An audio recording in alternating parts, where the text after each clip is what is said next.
Janine Gutierrez pabalik na ng Manila or Pinas from Singapore. Noong July 5 kasi ay nag-update ang actress na flying siya ng Singapore. Nag-isip tuloy ang mga fans anong ginagawa ni Janine Gutierrez sa Singapore. Kasama niya kaya si Eco? Pero ngayong July 8, nag-post din ang actress na back to Pinas ang actress at kumpirmadong hindi kasama si Eco. Si Max lang ang kasama ng actress. May mga photos kasi sila na nakapost sa social media. Nag-shoot yata si Janine Gutierrez ng Samsung Galaxy.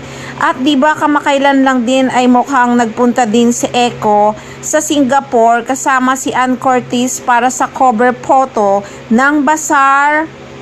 Hi, Harper's Bazaar, Singapore. It's me, Anne, And Echo. and we're on set for our cover shoot. I'm gonna play How Well Do We Know Each Hindi ko Other. lang sure kung bago ba yon o matagal na. Baka nung kasagsagan pa ng The Love One.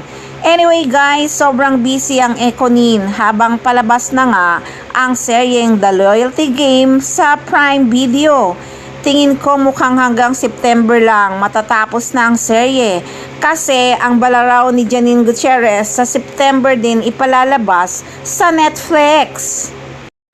Pero sa totoo lang ha, mas maraming nanonood sa Netflix kesa sa Prime Video. Kasi yung isang bahay or pamilya, pag may Netflix na, sa Netflix talaga sila nanonood.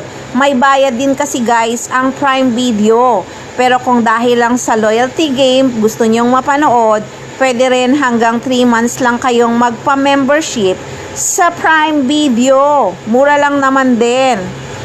Sobrang busy talaga ang Econin guys. Si Janine Gutierrez may palalabas ding movie sa Cinemalaya, ang Mag-iina.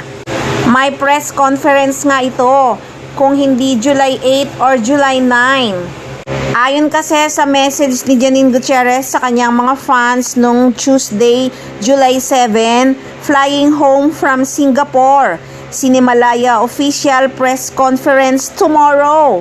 So July 8 yon kasi July 7 siya nag-message.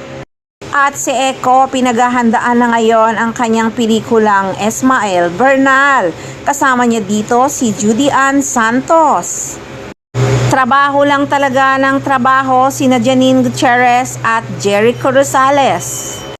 So yan muna ang updates ng Econin guys. Abang-abang lang tayo palagi at lagi naman silang nakapost sa social media kung ano ang mga ganap nila sa buhay.